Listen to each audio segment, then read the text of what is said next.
Boa noite a todos. Hoje, finalmente, vamos começar uma série especialíssima para nós.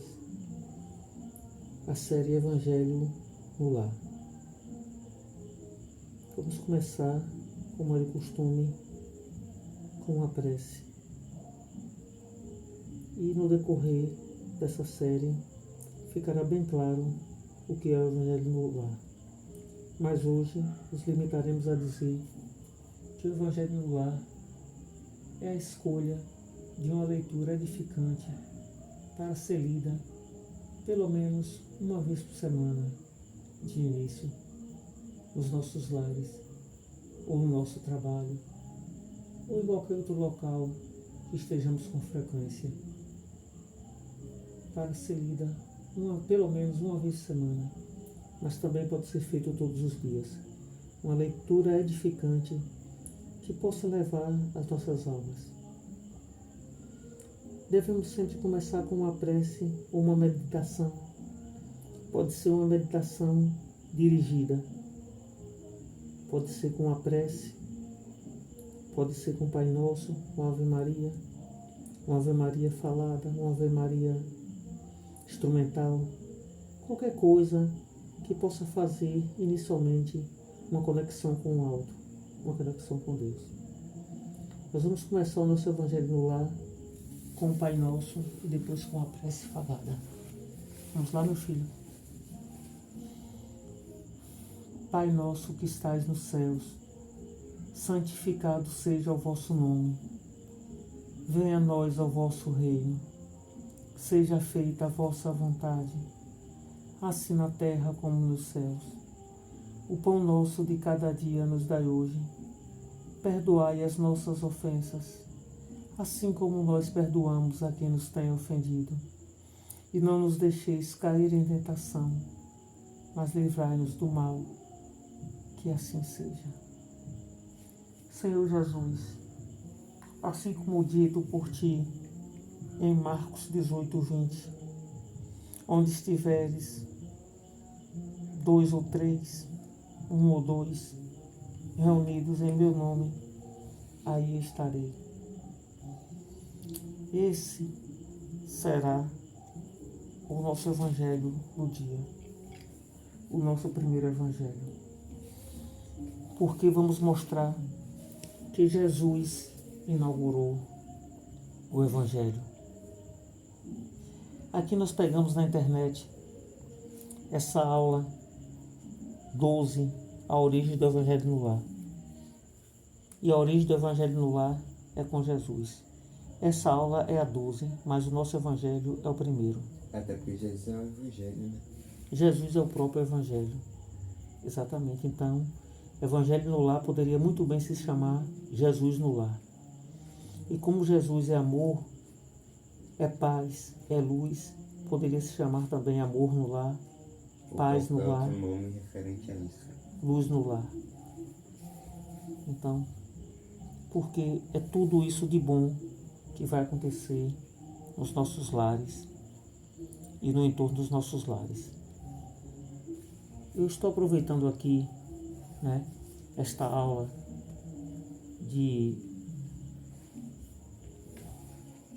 do expositor Arnaldo, desse Centro Espírita Nosso Lar, Casas André Luiz, porque foi através dele que eu cheguei ao capítulo da Bíblia que nós vamos ler hoje,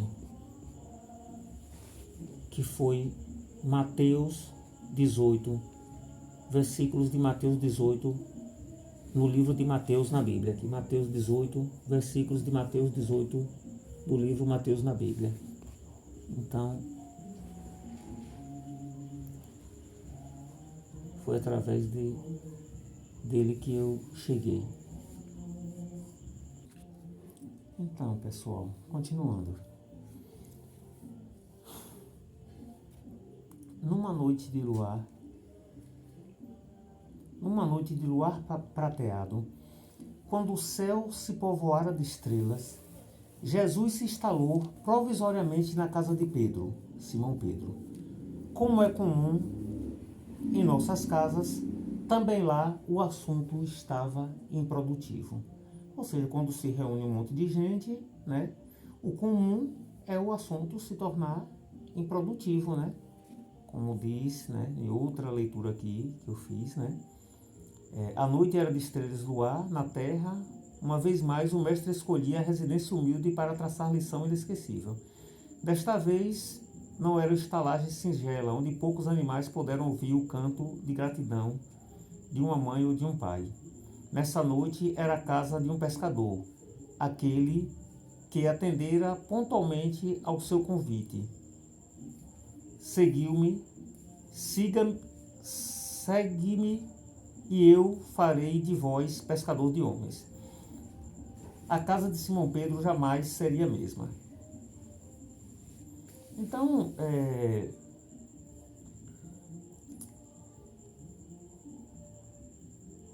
como se desejasse, aqui só para completar aquela fala, né? Como se desejasse imprimir novo rumo às conversas que estavam improdutivas e nada edificantes, Jesus expôs com bondade, né? O berço doméstico é a primeira escola e o primeiro templo da alma. A casa do homem é legítima exportadora de caráteres para a vida comum. A paz do mundo começa sob as telhas a que nos acolhemos. Se não aprendermos a viver em paz entre quatro paredes, como aguardar a harmonia das nações? Se não nos habituamos a amar o irmão mais próximo, associado à nossa luta de cada dia, como respeitar o Pai Eterno que nos parece distante? Então ficou bem sem foco aqui, tentar dar um foco, mas vocês conseguiram ouvir bem. Então aqui eu li que a conversa estava improdutiva, né? Então, Jesus não perdeu sequer um momento de sua vida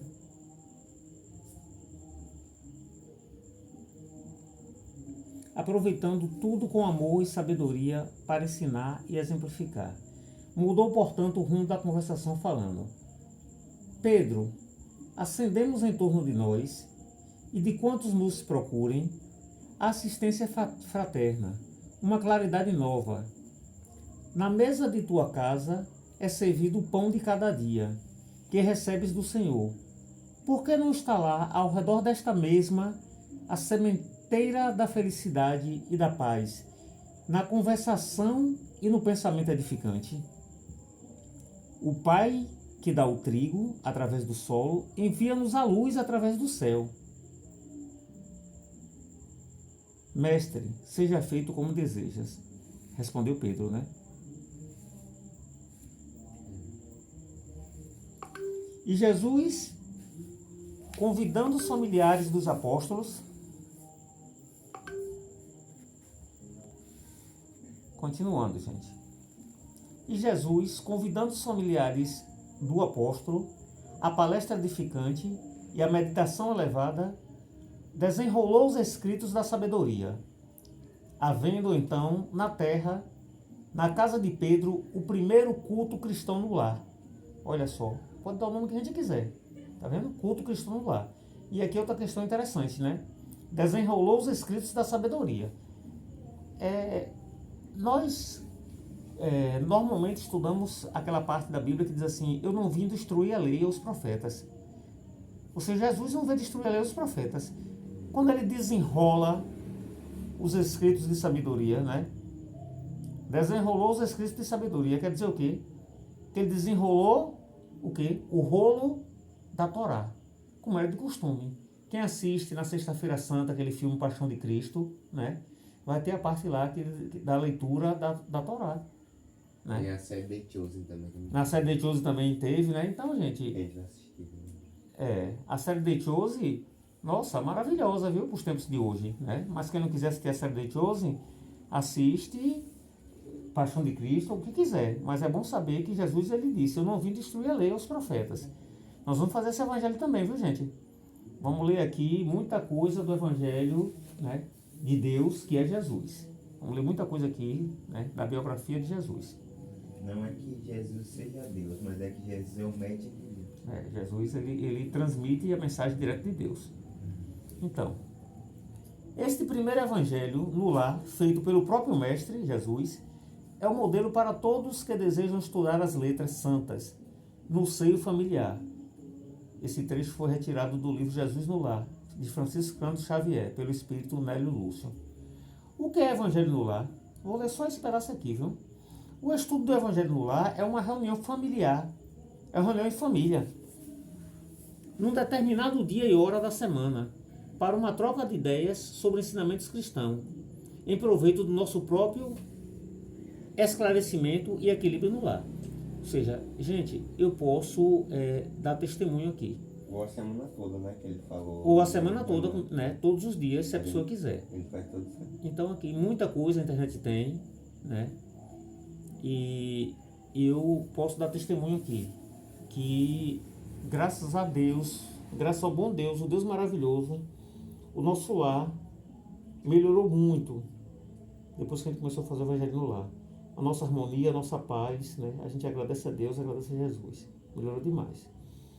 E também sabemos, né, que muitas almas, né, de Deus que possam estar em sofrimento, né? Aí já entra outra questão, que é a nuvem de testemunhas de Paulo, né? Se eu não me engano, em Carta aos Coríntios, nós vamos estudar isso também, né? E a gente vai entender o que é que eu estou querendo dizer aqui, né? Muitos dos filhos de Deus são assistidos nesses evangelhos no lar, né? E pedimos que Jesus abençoe esse estudo, né? Que vamos fazer hoje, Mateus 18, versículo de Mateus 18, livro de Mateus na Bíblia. Então, assim, gente, como todo livro traduzido tem uma diferença na leitura, né? Então, acho que pode ler até aqui, filho. Daqui dá para você ler, ó, sentando aqui do lado. Melhor para não ficar tão diferente, né? Porque a Bíblia, né? Talvez as pessoas, né, não estejam acostumadas. Então, a gente aqui, gente, ó, tem essa Bíblia na internet, tem essa Bíblia aqui, ó. Aqui, nós estamos com essa Bíblia aqui em casa, tá vendo? Né? Mas pode ser qualquer Bíblia, não importa. O importante é a mensagem de Jesus e a gente fazer a prece, né? E ficar em conexão com Deus. Mateus 18. O maior reino dos céus, naquele momento, os discípulos chegaram a Jesus e perguntaram: quem é o maior no reino dos céus? Chamando uma criança, colocou-a no meio deles e disse: eu asseguro que, a não ser que vocês se convertam e se tornem como crianças, jamais entrarão no reino dos céus. Já é uma interpretação, né? Que as crianças foram feitas exatamente para isso, para mostrar a inocência, né, pai? De que Jesus quer que a pureza e a inocência de que os adultos tenham, entendeu? Tenham. Exatamente. Tudo é ensinamento, né? Tudo no mundo de Deus é ensinamento, né? A pureza de coração. Observe que a criança, ela não tem preconceito. Ela não importa se o coleguinha dela é deficiente físico, se ele é gordo, se ele é magro, se ele é preto, se ele é branco, né? Se ele é rico, se ele é pobre, se ele é sujo, se ele está limpo. A criança é o exemplo de candura, de pureza. Exatamente. Jesus vem dar exatamente. Então, Jesus vem mostrar o exemplo que Deus dá através da natureza. E não só quando Deus faz a gente criança, né? E depois adulto, né? Mas observa como Deus pega a natureza e dá o exemplo, né? Comparando a uma criança. Portanto, quem se faz humilde como esta criança, este é o maior no reino dos céus. Quem recebe uma dessas crianças em meu nome, está me recebendo. Aqui ele quer dizer da maternidade, da paternidade, é? Quando ele fala, portanto, quem recebe uma dessas crianças em meu nome. Acho que é esse da maternidade. De qualquer forma, adoção, também. que seja, maternidade, né? E adoção. Tudo. Mas se alguém fizer cair no pecado um desses pequeninos que creem em mim, melhor seria amarrar uma pedra de moinho no pescoço e se afogar nas profundezas do mar. É como se fosse, interpretando aqui, é como se fosse uma ameaça de Jesus, né? é a responsabilidade, mostrando a responsabilidade que a gente tem quando recebe uma criança. O pai e a mãe. Ou seja, para não deixar se perder. Mas tô dizendo assim, soa como... Mas Mas se alguém fizer cair no pecado, Pode ler, termine.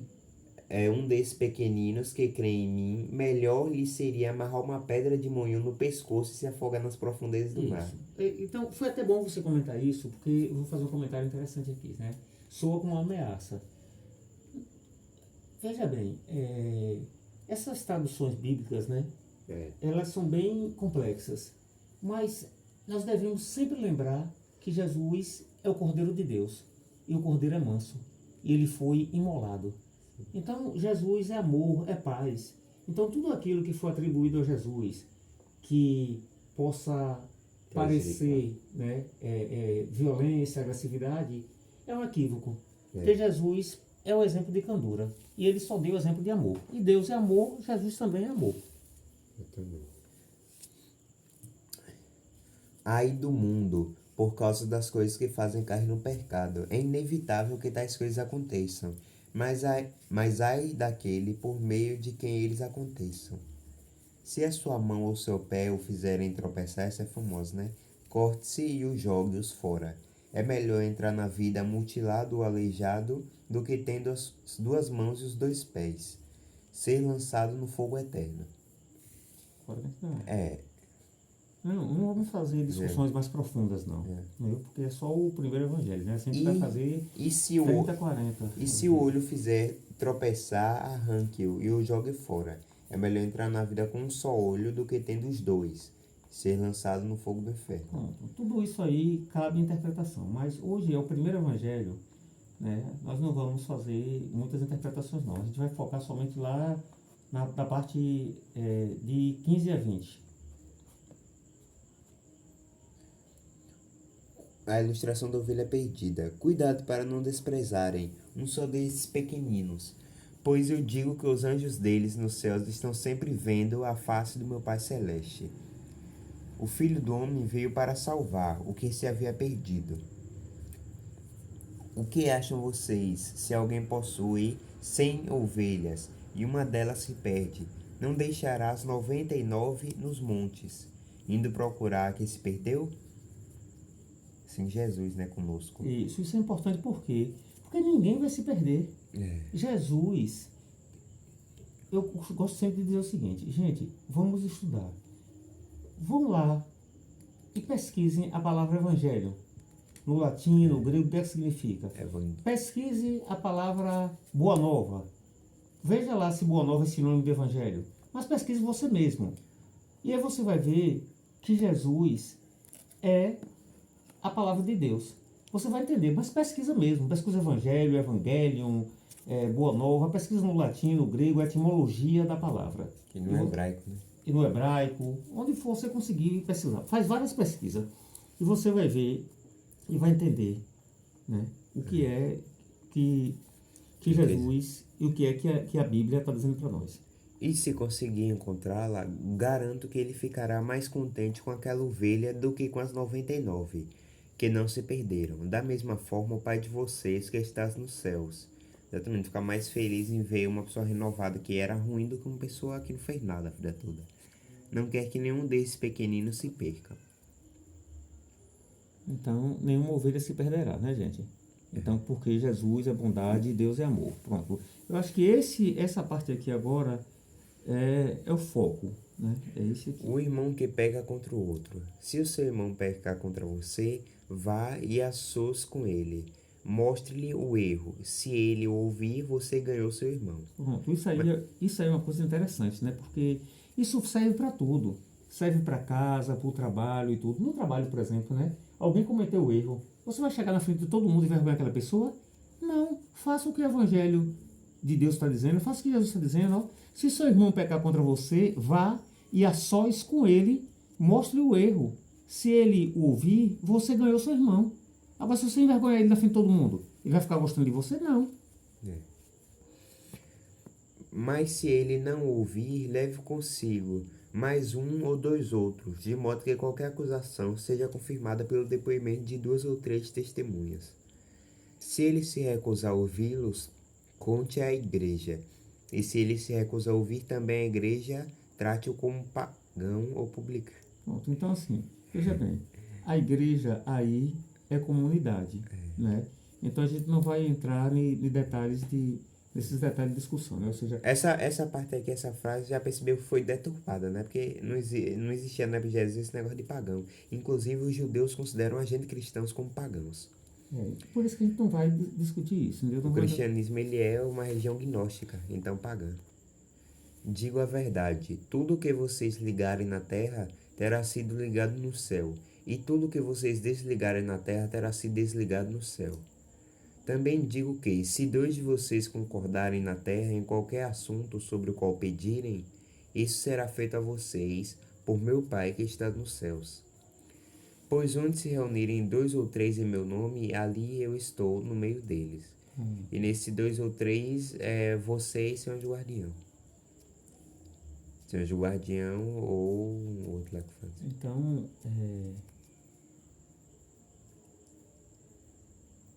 aqui, essa tradução aqui, né, ele falou que porque onde estiverem, aqui, né, onde estiverem um ou mais reunidos em meu nome. Então, assim, nós também não vamos fazer discussões profundas sobre isso, mas se um sozinho também, gente, tiver reunido, né, se a gente quiser considerar que existe um sozinho e estiver reunido no nome de Deus, Deus estará. Deus está em todo lugar, Deus está com a gente em todo lugar. Não precisa 2 ou 3, não. Basta um sozinho. Né? Esse 2 ou 3 aí a gente não sabe se foi uma questão de tradução, o que foi, entendeu? Mas se você sozinho estiver no seu lar, faça o evangelho no lar sozinho, chame por Deus sozinho, que às vezes você mora só, você e seu filho, você e sua filha, né? Às vezes seu filho, às vezes a mãe, tem uma mãe que é religiosa e o filho não é, né? E tem um pai que é religioso e a filha não é, o filho não é. Então você vai deixar de fazer porque não tem 2 ou 3 reunidos? A gente nunca está sozinho. A gente sempre tem 2, porque você está com Deus, né? Digamos assim. Então, se você está com Deus, então faça o evangelho. Faça o evangelho no lar, pense em Jesus, né? Na religião, na crença que você creia, que você possa se conectar com o bem, com a paz, com o amor. Então se conecte e faça. Faça esse evangelho todos os dias no lar, porque o faça um dia, comece com um dia na semana. Né? Pode ser difícil, né, no começo, mas depois vai melhorar. Né? Depois sua casa, sua vida vai melhorar. Então a gente vai, esse primeiro evangelho, né, a gente vai parar por aqui, porque o foco realmente era esse, né? Que era falar disso aqui, né, do evangelho, né? Pois onde se reunirem 2 ou 3 em meu nome, onde se reunirem 2 ou 3 em meu nome, aí eu estarei no meio deles, que é essa parte aqui, né? Então, gente, se não tiver 2 ou 3 para reunir, se reúna com Deus, que aí já vai ser 2, né? Deus, nós sempre estamos na presença de Deus, e aí Deus vai nos ajudar. Então nós vamos encerrar esse evangelho por aqui, né? Vamos fazer nossa prece de encerramento, né? Que também já é um modelo, né? Então agradecemos ao Senhor Jesus por esse evangelho. Pedimos ao Senhor Jesus a tua proteção, Senhor, na nossa casa. Pedimos a Jesus que todas as almas que porventura estejam perdidas sejam encaminhadas, Senhor Jesus, para a tua luz. Pedimos, Senhor Jesus, pedimos a Deus, Pai, que a tua ajuda chegue em todos os cantos aonde forem necessários. Pedimos a Jesus, pedimos a Deus, que a tua luz chegue, Senhor, em todos os cantos do mundo onde está tendo guerra, tanto as guerras famosas como as guerras dos invisíveis que ocorrem todos os dias. Que a tua paz, Jesus, se derrame sobre o mundo, que tenhas, Senhor Jesus, misericórdia do ser humano, que se apega tanto aos bens materiais, que se apega tanto à conquista indiscriminada, a ponto de fazer guerra e de colocar tantas vidas, Senhor Jesus, tantas vidas em sofrimento e em risco. Pedimos, Jesus, que o teu poder e a tua luz cheguem nos hospitais nesses momentos, onde almas encarnadas padecem, em sofrimento. Que o Senhor Jesus, através dos poderes de Deus, possa aliviar os sofrimentos daqueles que estão nos hospitais nesse momento. Pedimos a Jesus luz, Senhor Jesus, para aqueles que estão nos presídios e aqueles que estão nos crimes pelas ruas. Que a tua luz se derrame sobre as suas mentes. Que exista, Senhor Jesus, uma possibilidade de tocar esses corações, que eles se libertem e que tenham paz. Pedimos a Jesus que liberte todas as almas desencarnadas e encarnadas, porque todos são filhos de Deus, e como foi bem lido nesse Evangelho, Jesus falou que nenhuma alma se perderá. Por isso, Deus, te pedimos que ajude e que nenhuma alma se perca, e que todas as almas possam encontrar o caminho de Jesus, o caminho de Deus, o mais cedo possível, para evitar sofrimentos maiores, os sofrimentos decorrentes do atraso na caminhada. Que a tua luz, Senhor, ilumine também esta casa, ilumine esse lar, ilumine a minha mente, a mente do meu filho que está aqui, e a mente de todos que porventura passem por aqui. Que assim seja.